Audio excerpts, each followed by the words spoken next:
আসসালামু আলাইকুম প্রিয় দর্শক, কেমন আছেন সবাই? আজকে রান্নাটা দেখে খুব লোভনীয় লাগছে না? শুধু দেখে লোভনীয় না, এই রান্নাটা খেতেও ভীষণ মজার হয়েছে। আপনারা যদি রান্না করে দেখেন তবে বুঝবেন আজকের এই রান্নাটা কতটা মজা হয়েছে। আজকের রেসিপিতে আপনাদের সাথে শেয়ার করব মুরগি ভুনা, তাও আবার ব্রয়লার মুরগি। আমি একটা ব্রয়লার মুরগিকে অর্ধেক করে নিয়ে নিয়েছি, বড় একটা ব্রয়লার মুরগি অর্ধেক, বুকের মাংস এবং রানের মাংস। তারপরে হচ্ছে একটু হলুদ গুঁড়া, তারপরে মরিচ গুঁড়া, তারপর হচ্ছে ধনিয়া গুঁড়া, একটু জিরা গুঁড়া, তারপর দিয়ে দিব স্বাদ মতো লবণ, এরপর অ্যাড করে দিব গরম মশলা গুঁড়া, তারপরে হচ্ছে পরিমাণ মতন আদা রসুন, তারপর দিচ্ছি টমেটো। এখানে ফ্রোজেন টমেটো, সেজন্য বড় অবস্থাতেই দিয়ে দিচ্ছি।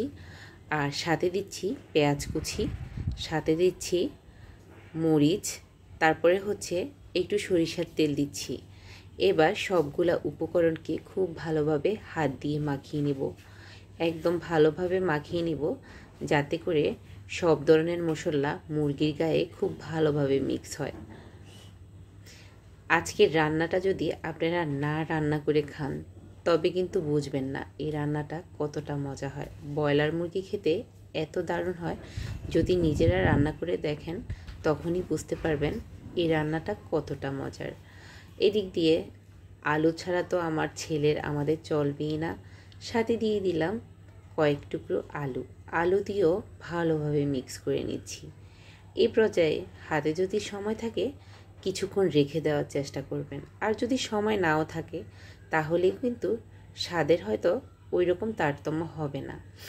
এই তো, তারপরে হচ্ছে সাদা তেল, সয়াবিন তেলের সাথে দিয়ে দিলাম কয়েকটা মেথি, তারপর দিয়ে দিলাম পেঁয়াজ আর আস্ত গরম মশলা, লাল লাল করে ভেজে নিয়ে আগের থেকে মাখানো মাংসগুলো দিয়ে দিচ্ছি। এই পর্যায়ে কোনো পানি অ্যাড করব না, একটু নেড়ে চেড়ে নিচ্ছি। খুব সুন্দর কালার এখনই চলে আসছে, রান্না করার আগে এত সুন্দর কালার। তারপর শুধুমাত্র যেখানে মাখিয়েছি ওই পাত্রটা ধুয়ে সামান্য পরিমাণ পানি অ্যাড করে দিচ্ছি। আজকের রেসিপিতে আর কোনো পানি দিতে হবে না, কারণ ব্রয়লার মুরগি এমনিতেই কিন্তু সেদ্ধ হয়ে যায়। পানি দেওয়ার পর আমি কিন্তু নাড়াচাড়া করিনি, কিছুক্ষণ জাল করার পর নেড়ে ছেড়ে দিয়েছি। এবার আমি ঢাকনা দিয়ে দিয়ে রান্না করব, আর কিছুক্ষণ পর পর ঢাকনা উল্টিয়ে উল্টিয়ে আমি নেড়ে ছেড়ে নিচ্ছি। এই পর্যায়ে কিন্তু ঝোল শুকিয়ে গেল। এবার দেখেন অনেকটাই টানা টানা হয়ে গেছে।